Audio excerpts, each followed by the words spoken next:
Mighty Reacts. Back to the Reacts. We are reacting to YouTubers that became murderers.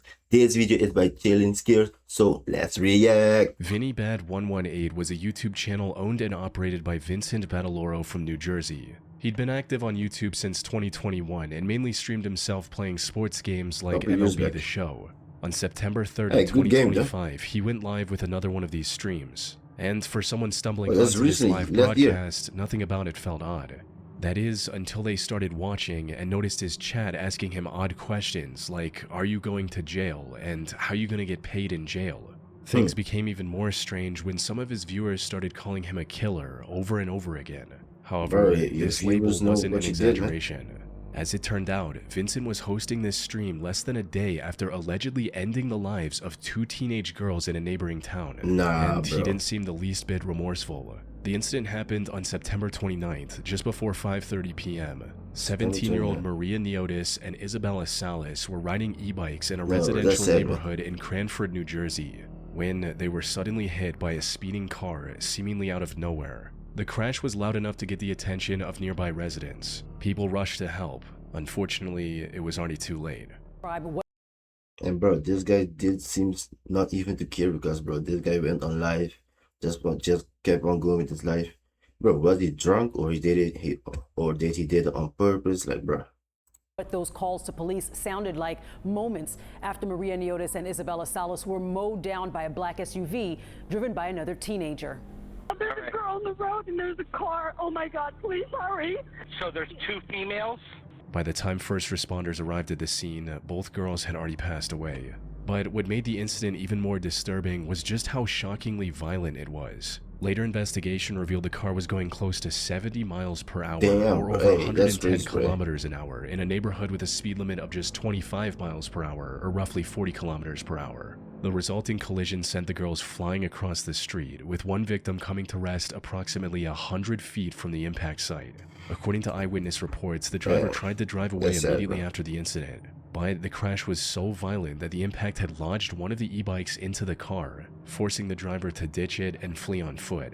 Fortunately, this allowed investigators to run the license plate and trace the car back to its driver, 17-year-old Vincent Badaloro. Vincent was called in for questioning. It's unclear what exactly he told the police, but since the investigators didn't have any solid evidence of his personal involvement, he was let go the same night. The investigators were also How did you guys not have anything if you saw it on camera? Treating this as an accident by this point, so they had no ground to detain Vincent just yet. However, this changed completely when one of the victims' families learned about Vincent's potential involvement. According to Maria's family, Vincent had been stalking and harassing her for months by that point. They went to the same school, and Vincent was reported to have tormented her during multiple different instances. The two had never gotten along. Vincent would also allegedly follow Maria around anytime she went outside, and neighbors even saw him staking out her house in his car on multiple occasions. This behavior only people are crazy, bro. This guy went to stalk her, everything, because you know the girl didn't want him or whatever. And then worsened after Maria reported him to the school authorities about a month before the incident, with him becoming even more aggressive and making false police reports, even leading to her family getting swatted multiple times. In one of his streams, he mentioned having a vengeance against Maria and even dedicated one of his old phones to harassing her, starting with ordering a pizza to her address. Here's what we're gonna do. I think Maria's hungry. I think we're gonna send her a pizza. Cheer her up. But this guy have nothing to do with his life, right? Y'all know I have a vengeance against this girl.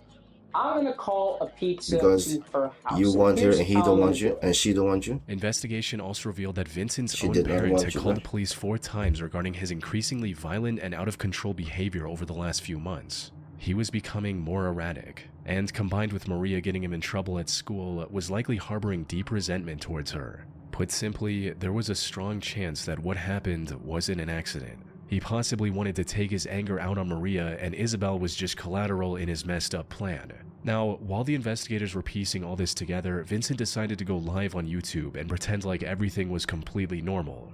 However, people in his community had learned about his possible involvement in the case by this point, resulting in the chat messages we mentioned earlier. He tried to dismiss these messages as just hate comments and drama, but eventually decided to address the situation in the vaguest terms possible. In a neighboring town,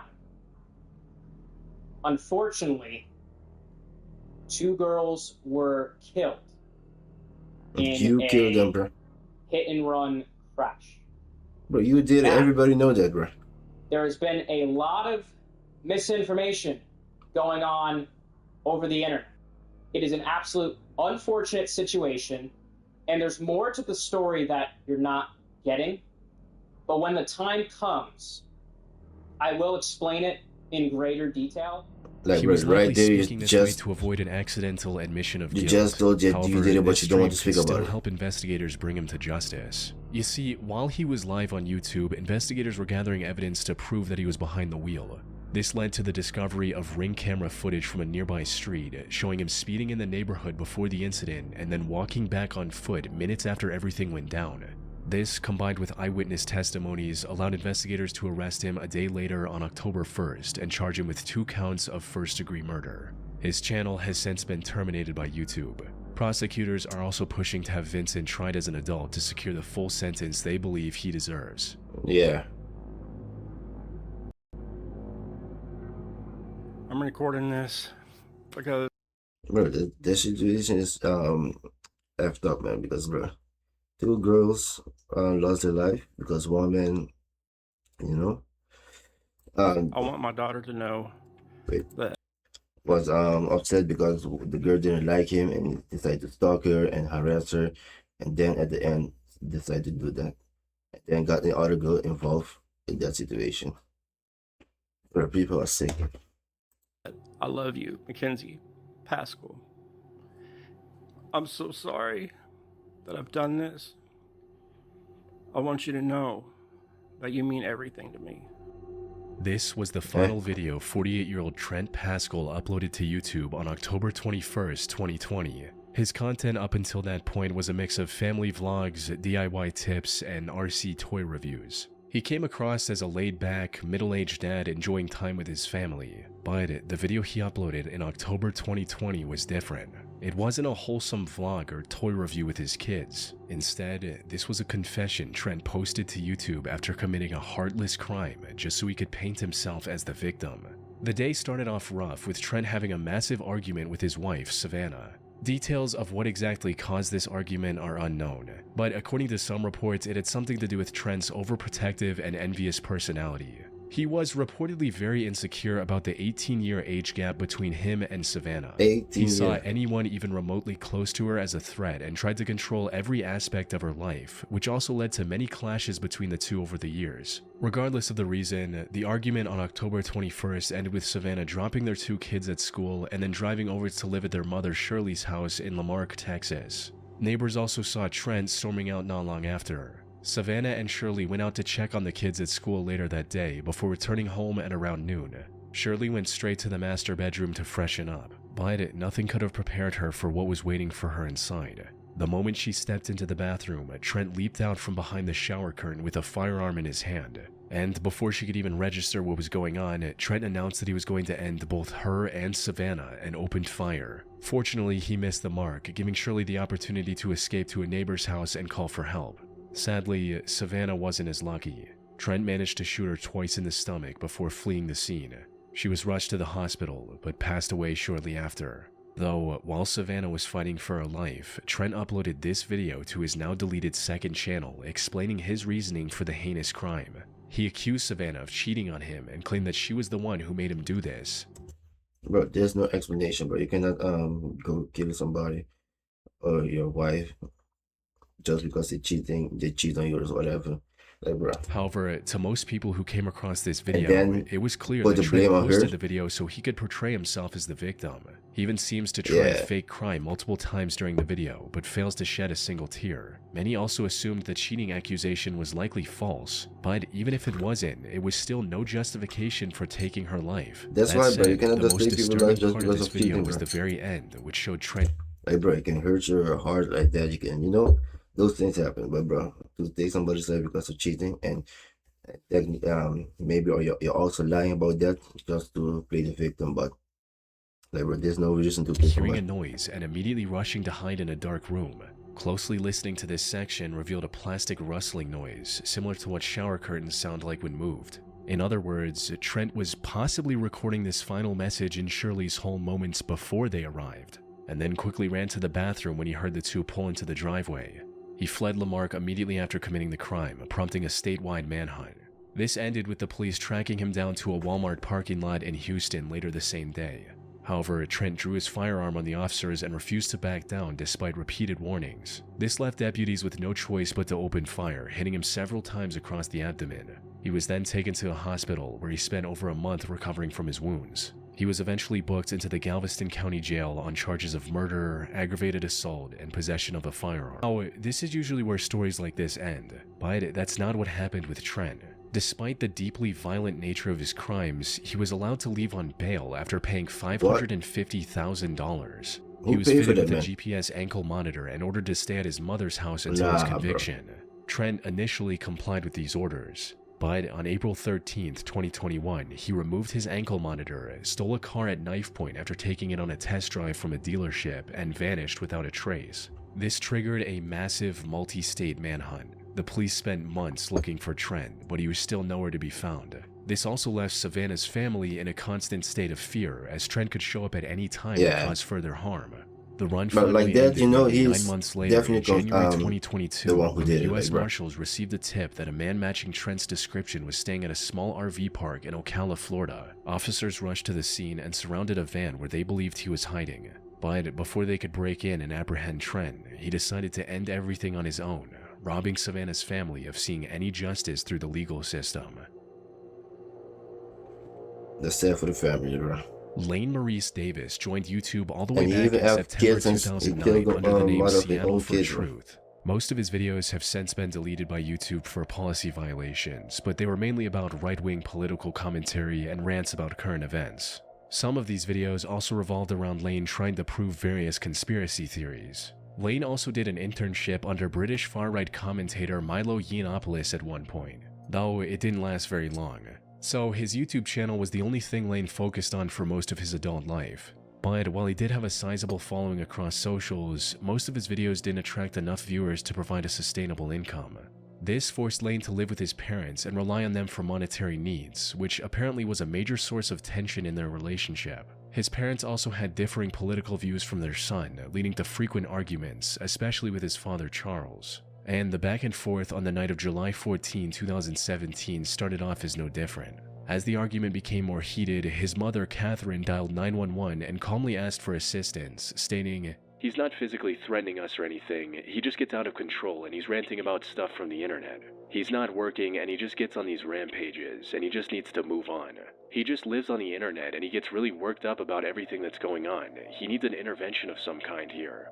The dispatcher instructed Catherine and Charles to keep their distance until the police arrived, but she downplayed the threat, saying she'd seen many similar outbursts in the past and that he wouldn't turn violent. Unfortunately, she couldn't have been more wrong, because just a few minutes later, Catherine dialed 911 again, and this time in a far more frantic state, screaming phrases like, "He stabbed him," and repeating, "He's dead," over and over again. Officers were already on their way for the first call Catherine made and reached the house within minutes. Inside, they found Charles lying on the floor with his clothes covered in blood. According to reports, Lane became even more aggressive after the first 911 call and stabbed his father multiple times with a kitchen knife. By the time police arrived, Charles had already passed away. Lane likely regretted his decision immediately, as officers saw him standing outside the front door with his hands in the air, waiting to be arrested. He later pleaded guilty to second-degree murder as part of a plea deal and was sentenced to 17 years in prison. His YouTube channel now sits completely abandoned. In many of these cases, the transition from content creator to criminal is marked by a clear, calculated decision.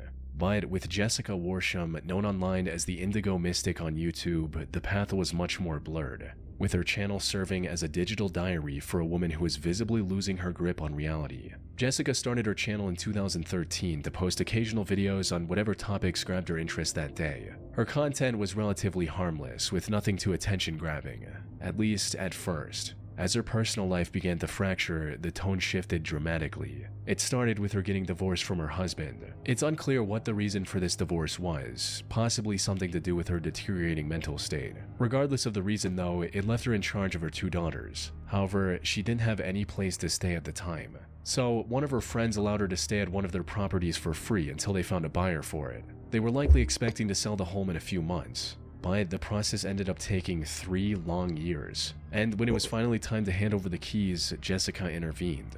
Instead of being grateful for being able to stay there for 3 years for free, she I already know where this story is going. This woman stayed at the friend's house for 3 years, and then when it's time to give them the key so she can go get her own place, she got mad and refused to leave and even took her friend to court over it. She understandably lost in court and was forced to move out. This upended the life she'd built over the last 3 years and marked the beginning of her downfall. The stress of losing her home, combined with her pre-existing mental conditions, proved disastrous. She refused to accept the reality and became delusional, thinking that the judges were part of some evil group alongside her family members and were out to get her and her daughters. So the first person I would like to mention is Alan Berriman. He is my uncle, and he has been working with my other family members, a one Angie Griffith. She lives in Danielsville. And also a Denise Cantrell, who is my maternal parent. And my sister, Crystal Christian, okay? They've all been working in league with a judge, a magistrate judge that works at the Jackson County Courthouse named Benjamin Green. He's been doing under-the-table type things that he's not supposed to be doing, and Alan Berriman and those mentioned afterwards have been in league with this particular judge individual, and to steal. Oh, the word that I was looking for was unappreciative. So yeah, she was being unappreciative that the friend helped her for 2 years. Like, bro, you have to be happy when people, open the house for you and let you stay, like, even 1 day or whatever. Bro, you stayed there for 3 years. Like, technically the house was yours for 3 years, and now you're being unappreciative. And bro, I hope she didn't do nothing to the people. My home from me. Jessica began posting videos ranting about these made-up conspiracies, like how the government was trying to depopulate the world with the COVID vaccines. She was clearly losing her grip on reality, even posting videos directly addressing the judge she believed had wronged her in the past. Anyway, this message is for Benjamin Green. I know you're watching me, and I know you're scared. And you should be. Dingledorf, he's too scared. He's too scared to even try to communicate with me telepathically, but you're scared, aren't you, Benji? You're scaring me. Good old Benji. You used to be a good person, didn't you, Benji? You did.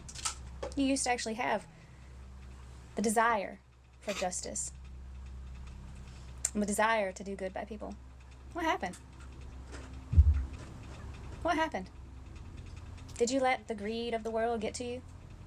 Did you talk you into all this stuff? However, this was only the beginning.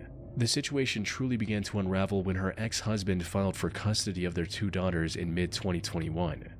Jessica didn't have a solid roof over her head and wasn't sending the 2 girls to school either. Her behavior online was also becoming more and more erratic with each passing day. In addition to her rambling about topics that made little sense, she also posted videos waving around the firearm she had, threatening anyone who wanted to get in her way. Put simply, she was becoming dangerous to her own children. Her ex-husband filed for temporary custody until Jessica found proper residence and got professional help for her degrading mental state. But in her delusions, Jessica saw this as yet another attack on her from the same group that took away her home. Today is a rather unfortunate day, to be honest with you. I'm actually going to court today against some people that are trying to take my children from me. The same people that took my home from me. The Jackson County court system. She still could have had a chance to stay with her daughters, but on the day of the hearing, she refused to enter the courthouse, further highlighting her unstable mental state to the judge. The custody was awarded to her ex-husband until Jessica was deemed capable of resuming responsibility. This was a chance for her to actually work on improving her situation, but Jessica didn't see it that way. Sadly, she was already too far gone and decided to go on the run with her daughters instead. She stayed on the move for the next couple of months, moving from place to place, all while posting increasingly unhinged monologues on YouTube. Mine, mine, mine, mine, mine, mine, mine, mine, mine, mine, M-I-N-E, mine. They're my babies. And I love them Bro, above I hope anything she else. was taking good care of them. I love them like I love God. Don't put them in a bad situation. And I'll do anything, including lay my life down for them. And I know that's what you wish for. Jessica also felt the need to record and post to YouTube almost everything that happened in her life. She'd gone as far as to instruct her daughters to start recording whenever anything notable happened. What she didn't know was that one of these recordings would end up scarring them for life. The incident happened on November 5th, 2021, with Jessica getting into an argument with the owners of the house she was living in. The dispute escalated to the point where the owners asked her to leave the house, and when she refused, they contacted the police to have her removed. However, as soon as the officers pulled into the driveway, Jessica opened the front door with her firearm in her hand and opened fire. One of the shots hit 43-year-old Sheriff's Deputy Lena Marshall, sending her to the hospital where she tragically passed away just a few days later. Whoa, the other officers opened fire in retaliation, hitting Jessica multiple times, all while her daughters heard and recorded everything inside the house. Jessica passed away on the spot, with her younger daughter posting the final video on YouTube with the heartbreaking title, "My mom is dead, I think," as recording and uploading to the internet was what Jessica had taught them to do. Bro, she literally how do you say that, brainwash her own kids to do the things just like her, bro. How are you gonna teach your kids to record things and post it like that? And for her to post my mom is dead, I think, like, bro, what the fuck? Hey, this is crazy though, because at that moment, bro, you wouldn't be thinking about posting that, posting video of your mom being dead. Like, she literally brainwashed her own kids, bro. That's that.